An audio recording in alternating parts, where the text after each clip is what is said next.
चलो विद्यार्थी मित्रों, ધોરણ 10 વિષય વિજ્ઞાનની અંદર ચેપ્ટર નંબર 1 રાસાયણિક પ્રક્રિયા અને સમીકરણની અંદર આપણે રાસાયણિક પ્રક્રિયાઓ અને રાસાયણિક સમીકરણ આપણે સમજ્યા।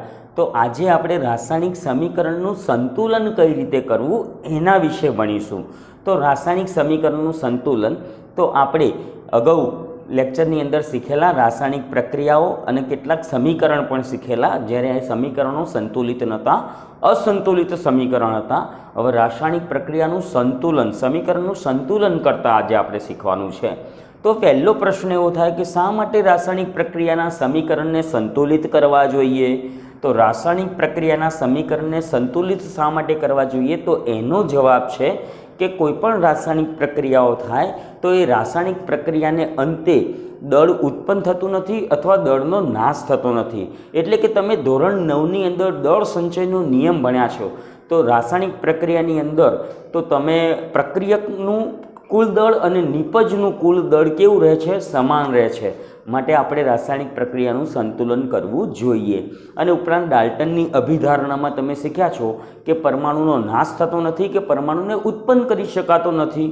તો આ જે મુદ્દા છે, દળ સંચયનો નિયમ અને ડાલ્ટનની અભિધારણાઓ, તો એના આધારે તમારે રાસાયણિક પ્રક્રિયાનું સંતુલન કરવું જરૂરી છે। એટલે કે તીરની ડાબી અને જમણી બંને બાજુએ જે તે પરમાણુઓની સંખ્યા કેવી રહેવી જોઈએ? સરખી હોવી જોઈએ।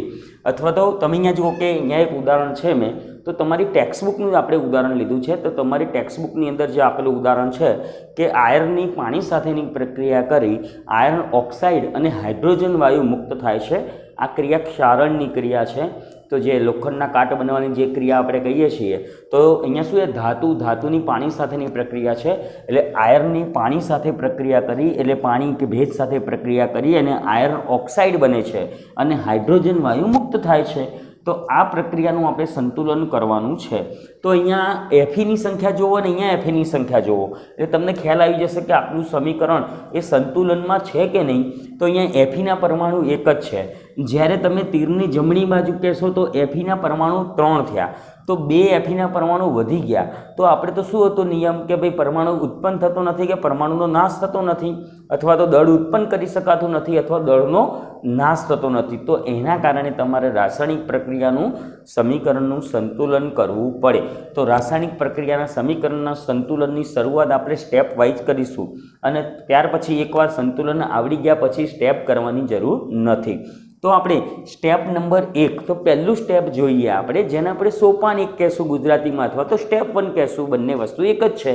તો સ્ટેપ 1ની વાત કરું તો સ્ટેપ નંબર 1 છે કે રાસાયણિક પ્રક્રિયામાં આપેલા પ્રક્રિયકો અને નિપજને ચોરસ બોક્સની અંદર તમારે ખાનાની અંદર તમારે મૂકવાના છે। આ પહેલું કામ કરવાનું છે, એટલે તમારું સ્ટેપ નંબર 1 થઈ ગયું। ચલો સ્ટેપ નંબર 1ની અંદર શું કરશું? તો આપણને જે પ્રક્રિયક અને નિપજની અંદર જે પણ આપણને અણુ મળે છે એ અણુઓને ક્યાં મૂકવાના છે? તો બોક્સની અંદર પેટી બનાવીને મૂકવાના છે। આ પહેલું સ્ટેપ થઈ ગયું। શા માટે મૂકવાના છે એ પણ સમજાવું છું। તો અહીંયા આપણે આ બોક્સની અંદર 4 અણુઓને એટલે કે સંયોજનને આપણે મૂકી દીધા। એના માટે મૂકવાના છે કે તમે પાછળ પરમાણુની અંદર આની અંદર કોઈ ફેરફાર કરવાનો નથી। એટલે તમે એમ કહો કે ભાઈ હું Feની પાછળ અહીંયા 3 લગાવી દઉં તો એ તો અણુ કે સંયોજન બદલાઈ જશે, કેમ કે અહીંયા હું ઓક્સિજનની પાછળ 4 ઓક્સિજન લગાવી દઉં તો એ બદલાઈ જાય। એના માટે આને બોક્સ બનાવવાના છે, આની અંદર કોઈ ફેરફાર કરવાનો નથી। તમારે જે પણ સંતુલન કરવાનું છે એ આગળના ભાગે અહીંયા જુદા જુદા અંકો વડે સંતુલન કરવાનું છે। એટલે પ્રક્રિયક અને નિપજમાં રહેલા અણુ સંયોજનને તમારે બોક્સની અંદર મૂકી દેવા। આ થઈ ગયું સ્ટેપ નંબર 1। તો સ્ટેપ નંબર 1 તમારે લખવાનું છે અને પાછું સમીકરણ લખી અને પછી એને બોક્સમાં મૂકવાનું છે। ચલો સ્ટેપ નંબર 2માં શું કરવાનું છે? તો સ્ટેપ નંબર 2માં તમારે કરવાનું છે કે નિપજ પ્રક્રિયક તરફ અને નિપજ તરફ કયા કયા પરમાણુઓ છે તો એ લખવાના છે। તો હું અહીંયા પરમાણુ લખું છું કે ભાઈ કયા કયા પરમાણુ છે। તો અહીંયા Fe, પછી ઓક્સિજન અને હાઇડ્રોજન, આ 3 તત્વો તમને જોવા મળે છે, કેમ કે Fe, હાઇડ્રોજન અને ઓક્સિજન છે। તો અહીંયા પણ Fe છે, ઓક્સિજન છે અને હાઇડ્રોજન છે, એટલે મૂળભૂત 3 તમને અહીંયા પરમાણુઓ જોવા મળે છે। હવે શું કરીશું? તો હવે પ્રક્રિયકમાં પરમાણુઓની સંખ્યા અને નિપજમાં પરમાણુની સંખ્યા તમારે લખવાની છે। આ સ્ટેપ નંબર તમારું 2 છે। તો સ્ટેપ નંબર 2માં ચલો અહીંયા શું કરીએ? તો પ્રક્રિયકની અંદર પરમાણુની સંખ્યા લખીએ, એટલે પ્રક્રિયક છે અને અહીંયા શું છે તો નિપજની અંદર પરમાણુની સંખ્યા લખવાની છે. તો પ્રક્રિયક બાજુ એટલે તીરની ડાબી બાજુએ એફી કેટલા છે તો એફીનો એક જ પરમાણુ છે એટલે 1 લખી દીધો. ચલો ઓક્સિજન પરમાણુની સંખ્યા કેટલી તો ઓક્સિજન પરમાણુની સંખ્યા પણ 1 છે. અને હાઇડ્રોજન પરમાણુની સંખ્યા કેટલી તો હાઇડ્રોજન પરમાણુની સંખ્યા 2 છે. આ લખવાનું છે. હવે નિપજ તરફ જઈએ તો તીરની જમણી બાજુએ જઈએ તો એફી પરમાણુની સંખ્યા 3, ઓક્સિજન પરમાણુની સંખ્યા છે 4 અને હાઇડ્રોજન પરમાણુની સંખ્યા છે 2. તો પહેલું બીજું સ્ટેપ તમારે આ કામ કરવાનું છે. હવે આપણે સંતુલનની શરૂઆત કરીએ સ્ટેપ નંબર 3 થી. એટલે હવે તમારું સ્ટેપ નંબર 3 આવશે. ચલો સ્ટેપ નંબર 3માં શું કરવાનું છે તો સ્ટેપ નંબર 3ની અંદર તમારે શરૂઆત મોટા અણુથી કરવાનું છે. તો અહીંયા આપેલા જે સંયોજનો અણુ છે એમાં મોટામાં મોટો અણુ કયો તો મોટામાં મોટો અણુ છે Fe3O4. તો તેનાથી આપણે શરૂઆત કરવાની. ચલો Fe3O4ની અંદર ઓક્સિજનનું સંતુલન આપણે ચાલુ કરીએ. તો અહીંયા Fe3O4માં ઓક્સિજન પરમાણુ કેટલા છે તો ઓક્સિજન પરમાણુ 4 છે. અને અહીંયા H2Oની અંદર ઓક્સિજન પરમાણુ 1 છે. તો ત્યાંથી આપણે સંતુલન ચાલુ કરીએ. તમે ઓક્સિજન પરમાણુથી કરશો તો પણ ચાલશે અને આયરનથી એટલે કે Fe થી સંતુલન કરવાનું શરૂઆત કરશો તો પણ ચાલશે. તો આપણે ઓક્સિજન પરમાણુથી સંતુલન શરૂઆત કરીએ. તો એ તમારું સ્ટેપ નંબર 3 થઈ ગયું. તો સ્ટેપ નંબર 3માં તમારે Fe ઓક્સિજન પરમાણુ 4 છે અને અહીંયા ઓક્સિજન પરમાણુ 1 છે. તો ત્યાંથી આપણે સંતુલનની શરૂઆત કરીએ. તો અહીંયા તમે જોઈ શકો છો કે Fe3O4 જેમાં ઓક્સિજન પરમાણુ 4 અને H2Oની અંદર ઓક્સિજન પરમાણુ કેટલા છે તો 1 છે. તો બંનેમાં ઓક્સિજન પરમાણુની સંખ્યાને સરખી કરીએ. ચલો ઓક્સિજન પરમાણુની સંખ્યા સરખી કરશું તો અહીંયા 1 છે ને અહીંયા 4 છે. તો આને કેટલા વડે ગુણવા પડે તો H2Oને 4 વડે ગુણીએ તો ઓક્સિજન પરમાણુ 4 એકા 4 થઈ ગયા. આ ખબર પડી તમને સ્ટેપમાં. અહીંયા ઓક્સિજનના 4 પરમાણુ, અહીંયા ઓક્સિજનનો 1 પરમાણુ. તો અહીંયા 4 પરમાણુ કરવા માટે શું કરવું પડે તો H2O જે અણુ છે એ H2Oના કેટલા અણુ લઈ લઈએ આપણે H2Oના 4 અણુ લઈ લઈએ. એટલે અહીંયા પાછળ 4 લખવાનું નથી કે ભાઈ અહીંયા પાછળ અહીંયા 4 લખીને કે ભાઈ ઓક્સિજન પરમાણુનું સંતુલન થઈ ગયું. એના માટે બોક્સ બનાવેલું છે કે તમે અહીંયા શું કરો કે અહીંયા રહેલા સંયોજનના અણુસૂત્રની અંદર કોઈ ફેરફાર કરવાનો નથી. જે તમારે સંતુલન કરવાનું છે એ સંખ્યા આગળ લખવાની છે. એટલે અહીંયા શું કરીએ ભાઈ પાણીના જે અણુ છે H2O એના આગળ કેટલા કરવા પડશે તો 4 કરવા પડશે. એટલે 4 H2O કરીશું. એટલે અહીંયા આપણે એક અંક શું લખવો પડશે તો અહીં આપણે અંક લખી દેશું 4. તો અહીંયા ઓક્સિજન પરમાણુનું બંને તરફ સંતુલન થઈ ગયું. ઓક્સિજનના 4 પરમાણુ અને અહીંયા ઓક્સિજનના તો તમે તો આગળ 4 લખ્યા છે પણ આગળ લખેલો જે ચોગડો છે એ અંદર રહેલા બધા પરમાણુની ગણતરીમાં લેવાય. એટલે 4 પાણીના અણુ થઈ ગયા. તો 4 પાણીના અણુ, એક પાણીના અણુમાં 1 ઓક્સિજન હોય તો 4 પાણીના અણુમાં કેટલા ઓક્સિજન થઈ ગયા તો 4 ઓક્સિજન થઈ જાય. તો અહીંયા 4 ઓક્સિજન થઈ ગયા. એટલે ઓક્સિજન પરમાણુનું સંતુલન થઈ ગયું. આ તમારું સ્ટેપ નંબર 3 હતું. ચલો સ્ટેપ નંબર 4માં શું કરીશું તો સ્ટેપ નંબર 4ની અંદર આપણે ઓક્સિજન પરમાણુનું સંતુલન થઈ ગયું. તો હવે Feના પરમાણુનું સંતુલન કરીએ અથવા તો હાઇડ્રોજન પરમાણુનું સંતુલન કરશો તો પણ ચાલશે. ચલો તો હાઇડ્રોજન પરમાણુનું સંતુલન કરીએ. તો હાઇડ્રોજન પરમાણુનું સંતુલન કરીએ તો સ્ટેપ નંબર 4માં જોઈ લો તો અહીંયા તીરની ડાબી બાજુ અને તીરની જમણી બાજુએ હાઇડ્રોજન પરમાણુની સંખ્યા સરખી નથી. અહીંયા હાઇડ્રોજન પરમાણુ કેટલા થઈ ગયા તો 4 દુ 8 થઈ ગયા અને અહીંયા હાઇડ્રોજન પરમાણુ કેટલા છે તો 2 છે. તો એ સંતુલન કરીશું. તો અહીંયા જે H2O છે તો H2Oની અંદર અહીંયા 4 આવી ગયા. તો હવે હાઇડ્રોજન પરમાણુની સંખ્યા કેટલી થઈ ગઈ તો 4 દુ 8 થઈ ગઈ. એટલે તીરની ડાબી બાજુએ 8 હાઇડ્રોજન થઈ ગયા અને તીરની જમણી બાજુએ હાઇડ્રોજન કેટલા છે તો હાઇડ્રોજન 2 છે. તો ચલો આને હવે શું કરીએ આપણે 2 હાઇડ્રોજનમાંથી આપણે 8 હાઇડ્રોજન બનાવવા છે. તો આગળ કેટલા વડે ગુણવા પડશે તો 4 વડે ગુણીશું. એટલે અહીંયા થઈ ગયા 4H2, અહીંયા થઈ જશે 4 અને H2 હું બોક્સમાં લખીશ. તો અહીંયા 4 દુ 8 હાઇડ્રોજન થઈ ગયા. તો અહીંયા પણ 4 દુ 8 હાઇડ્રોજન થઈ ગયા. એટલે સ્ટેપ નંબર 4 થઈ ગયું. બંને તરફ હાઇડ્રોજન પરમાણુનું સંતુલન કર્યું. ચલો સ્ટેપ નંબર 5. તો સ્ટેપ નંબર 5માં આપણે શું કરશું તો Feનું સંતુલન કરશું. તો સ્ટેપ નંબર 5ની અંદર Feનું સંતુલન એકદમ સહેલું થઈ ગયું કે અહીંયા Feના 3 પરમાણુ છે, અહીંયા Feનો એક જ પરમાણુ છે. તો આગળ કેટલા મૂકી દઉં તો અહીંયા કેટલા મૂકી દઉં તો 3 મૂકી દઉં. તો Feના 3 પરમાણુ થઈ ગયા અને અહીંયા પણ Feના કેટલા થઈ ગયા 3 પરમાણુ થઈ ગયા. તો એ તમારું સ્ટેપ નંબર 5 થઈ ગયું. તો સ્ટેપ નંબર 5માં હું Feનું સંતુલન કરીશ.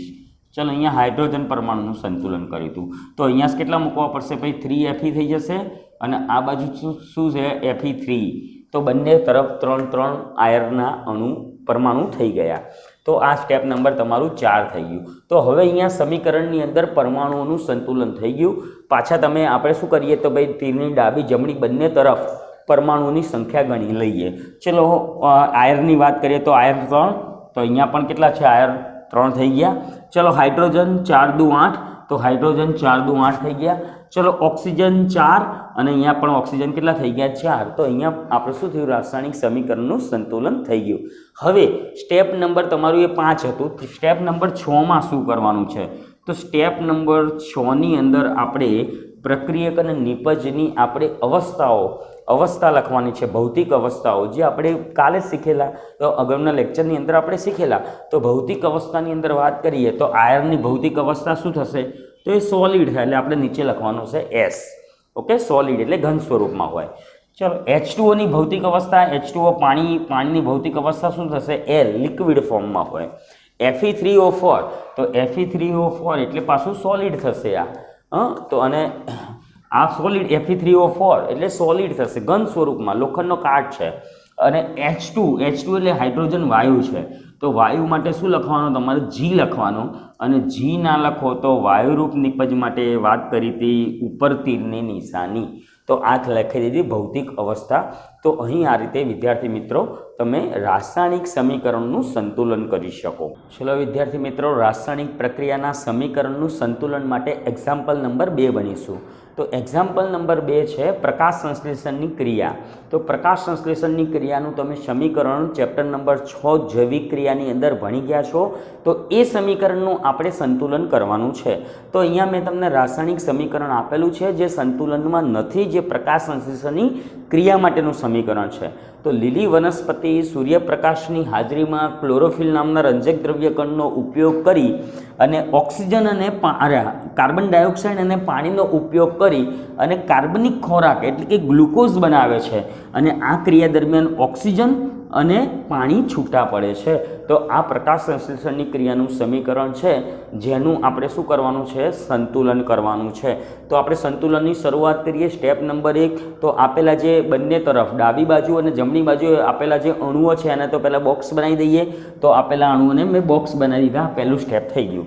હવે સંતુલનની શરૂઆત ક્યાંથી કરવી? તો સંતુલનની શરૂઆત ક્યાંથી કરવાની છે? તો જે મોટો અણુ દેખાય તમને ત્યાંથી સંતુલન કરવાનું છે। તો અહીંયા તમે ડાબી બાજુએ જમણી બાજુએ જોઈ શકો છો, તો ગ્લુકોઝનો અણુ એ મોટામાં મોટો અણુ છે, ત્યાંથી શરૂઆત કરીએ। તો ગ્લુકોઝના અણુઓની અંદર રહેલા પરમાણુઓ કયા છે? તો કાર્બન પરમાણુ છે, હાઇડ્રોજન પરમાણુ છે અને ઓક્સિજન પરમાણુ છે। તો પહેલું શરૂઆત કરીએ કાર્બન પરમાણુથી આપણે શરૂઆત કરીએ। તો કાર્બનને અહીંયા કેટલા પરમાણુ છે? તો તીરની જમણી બાજુએ કાર્બનના 6 પરમાણુ છે અને ડાબી બાજુએ કાર્બનનો એક જ પરમાણુ છે। તો પહેલાં તો અહીંયા શું મૂકી દઉં? તો 6 મૂકી દઉં, એટલે 6 કાર્બન થઈ ગયા। તો અહીંયા પણ કાર્બનના 6 પરમાણુ થઈ ગયા, એટલે કાર્બન પરમાણુનું સંતુલન થઈ ગયું। ચલો ત્યાર પછીનું સંતુલન હાઇડ્રોજન પરમાણુનું કરીએ। તો હાઇડ્રોજનના પરમાણુ અહીંયા 12 છે, અહીંયા હાઇડ્રોજનના પરમાણુ 2 છે। પણ અહીંયા હાઇડ્રોજન પરમાણુ 12 છે અને અહીંયા પાણીની અંદર પણ પાછા હાઇડ્રોજનના 2 પરમાણુ છે, એટલે હાઇડ્રોજન પરમાણુ 12 અને 2, એટલે હાઇડ્રોજન પરમાણુ આપણે ત્યાં તીરની જમણી બાજુએ 14 થયા અને તીરની ડાબી બાજુએ હાઇડ્રોજન પરમાણુ 2 છે। તો એમ થાય કે ભાઈ 7 મૂકી દઈએ તો 7 દુ 14 થઈ જાય, પણ અહીંયા 7 આપણે મૂકવાના નથી કે તે ઓક્સિજન પરમાણુનું સંતુલન તમે એકી સંખ્યામાં નહીં લાવી શકો। તો શું કરીએ? તો હાઇડ્રોજન પરમાણુની અહીંયા સંખ્યા 12 ને 2 14 છે, તો પણ હું અહીંયા 12 જ મૂકું છું। ચલો હાઇડ્રોજન પરમાણુ માટે 12 મૂકી દઈએ, તો અહીંયા હાઇડ્રોજન પરમાણુ 12, એનું સંતુલન અહીંયા જોઈએ હાઇડ્રોજન પરમાણુ કેટલા થશે? તો હાઇડ્રોજન પરમાણુ અહીંયા થઈ ગયા 12 દુ 24। ચલો આ બાજુ હાઇડ્રોજન પરમાણુ કેટલા છે?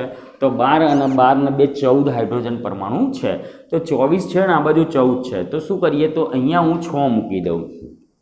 ચલો H2 આગળ 6 મૂકી દીધા, તો અહીંયા તમે જુઓ 6 દુ 12 હાઇડ્રોજન પરમાણુ અને અહીંયા પણ 12 હાઇડ્રોજન પરમાણુ, તો 12 અને 12, તો 12 ને 12 24 હાઇડ્રોજન પરમાણુ થઈ ગયા। અને આ તરફ તીરની ડાબી બાજુ પણ કેટલા થઈ ગયા? તો 12 દુ 24 હાઇડ્રોજન પરમાણુ થઈ ગયા। તો બંને બાજુ હાઇડ્રોજન પરમાણુનું સંતુલન થઈ ગયું અને કાર્બન પરમાણુનું થઈ ગયું। હવે કોનું સંતુલન બાકી રહ્યું? તો ઓક્સિજનના પરમાણુનું સંતુલન બાકી છે। તો બંને તરફ ઓક્સિજનના પરમાણુ આપણે ગણી લઈએ। તો ઓક્સિજનના પરમાણુ અહીંયા શું થશે? 6 દુ 12, ચલો 12 ઓક્સિજન પરમાણુ અને અહીંયા પણ કેટલા થયા? તો 12 ઓક્સિજન પરમાણુ, એટલે 12 ઓક્સિજન પરમાણુ અને અહીંયા પણ 12 ઓક્સિજન, એટલે 24 ઓક્સિજનના પરમાણુ થયા।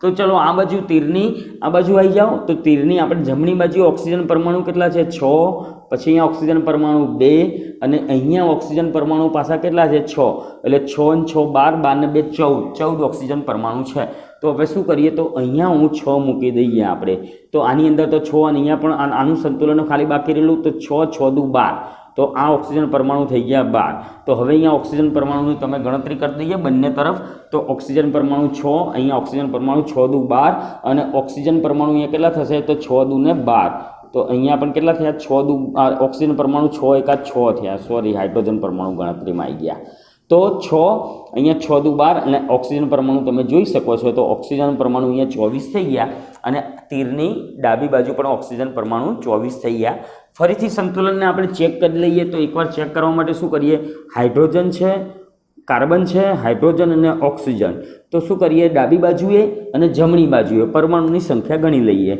તો ડાબી બાજુએ ગણી લઈએ અને જમણી બાજુ અથવા પ્રક્રિયક બાજુમાં અને પ્રક્રિયક બાજુ કહીએ અને નિપજમાં પરમાણુ ગણી લઈએ ચલો તો આપણે પ્રક્રિયકમાં આપણે કાર્બન પરમાણુને ગણી લઈએ તો પ્રક્રિયકમાં કાર્બન પરમાણુ 6 चलो बीजे अहींया क्या कार्बन नहीं तो प्रक्रियक में कार्बन परमाणु 6 थी गया चलो निपज बाजू कार्बन परमाणु केटला है तो 6 तो निपज में पण कार्बन परमाणु 6 थी गया कार्बन संतुलन है हाइड्रोजन संतुलन गण लीए तो हाइड्रोजन 12 दूने 24 तो अहींया हाइड्रोजन परमाणु 24 चलो निपज बाजू हाइड्रोजन परमाणु केटला है 12 12 ने 6 दू 12 એટલે 12 અને 12 કેટલા થઈ ગયા તો 24 હાઇડ્રોજન પરમાણુ છે હાઇડ્રોજન પણ સંતુલનમાં છે ઓક્સિજન પરમાણુ જોઈ લઈએ तो ऑक्सीजन परमाणु अहींया थई गया 6 दू 12 અને અહીંયા પણ 12 तो 12 અને અહીંયા બીજા 12 એટલે ऑक्सीजन परमाणु थई गया 24 चलो आ बाजू ऑक्सीजन परमाणुनी गणतरी कर दઈએ तो 6 चलो 6 दू 12 એટલે 12 12 ने 6 18 18 ने पाछा અહીંયા 6 એટલે કેટલા થઈ ગયા તો 24 એટલે તીરની ડાબી જમણી બંને બાજુએ પરમાણુઓનું સંતુલન થઈ ગયું તો વિદ્યાર્થી મિત્રો આ રીતે રાસાયણિક સમીકરણનું તમે સંતુલન કરી શકો।